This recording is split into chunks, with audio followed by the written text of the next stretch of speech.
Well, I thought it was going to be just good old-fashioned litter picking, grabbing a bits of debris out of the river. But I got a call yesterday from, I think they're called salters stroke ground control, who work on behalf of the Environment Agency, and they're doing their basically channel clearance of the river. So that involves, it's essentially flood mitigation. So they'll leave 10% of this in the margins, and I don't know if you can see, but some of this reed encroaches in the middle and obviously reduces flow. So they have to manage that. So they contacted me last night and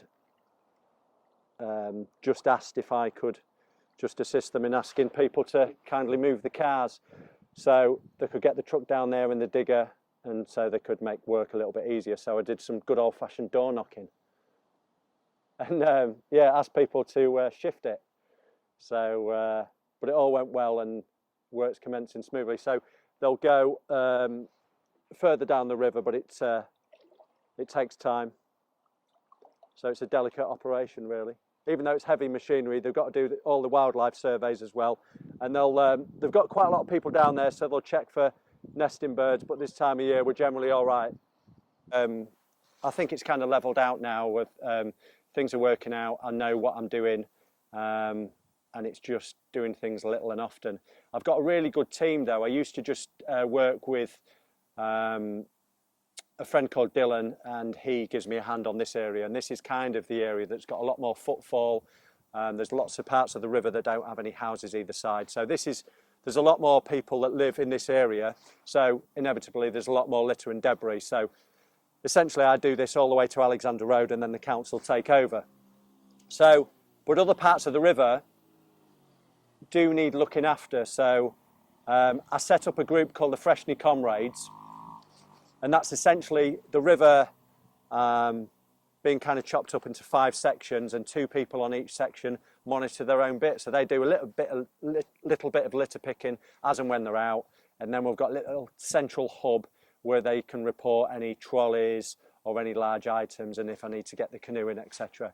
So it's okay.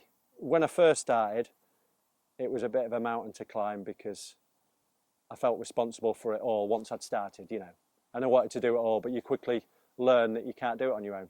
So getting these team of volunteers together has been brilliant. So, and there's plenty of people that do go out and love their blue and green spaces and litter pick under the radar, and you see a lot of that, which is awesome. You know, if we can outnumber the perpetrators, then it's job done. Yeah, I think so. They help me. Definitely help me, along with Lilliput Waste Disposal. So together they both help me manage the waste, because that's essential, that I can collect a full canoe full of bits, but it needs sorting out afterwards. So yeah, they work alongside me with that, so that's great. So whenever I've got certain items that need collecting ASAP, there's always someone on hand to help me.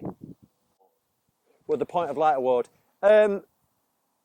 I suppose so, yeah. I think it's kind of, that's given periodically to people that are helping to make a difference in their environment. So it's a cross-party award. I even got a signed letter from Boris, but that was, you could tell his signature was rushed. He was kind of signing them off in the morning. You know, I was kind of a needle in a haystack, really, or very insignificant, I think. But yeah, the least of his problems, yeah. But so yeah, I mean, you do get, especially with this line of work, it's hard to kind of forge a living from it, although it's getting a little bit easier thanks to my sponsors. But what I would say is a lot of this kind of work gets pats on the back, whether it's from people or little awards that people do, and that does keep you going, to be fair. You know, it spreads awareness, inspires others, and just being recognised, you know, these little pats on the back from whoever do just make you realise that things are worth it, especially when it comes to the winter months when things get a bit colder.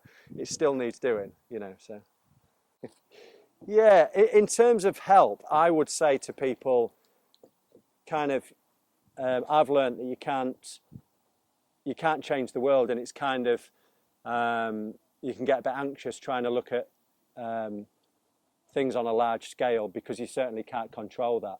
So what I would say is, like with the Freshney Comrades, we've chopped up the river into bite-sized chunks that people can manage. So, and I've spoken to a few litter pickers that have their own little patch that they do on a regular basis. They utilise the council bins, so they're not overdoing it. Basically, something that they can manage.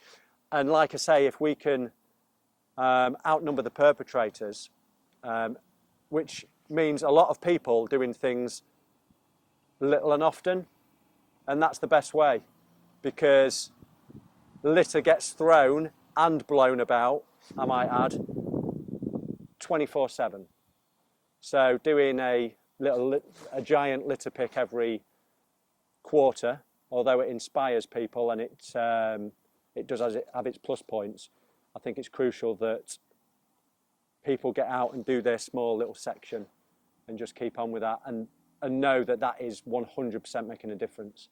So that's the advice I would give, you know, and that's the advice I keep telling myself as well. Don't, you know, you can't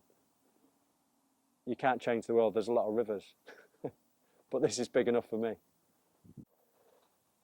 Well, the walking group essentially started about 15 years ago. When I was in a quite stressful job, I needed something on what historically we consider to be the worst day of the week, a Monday.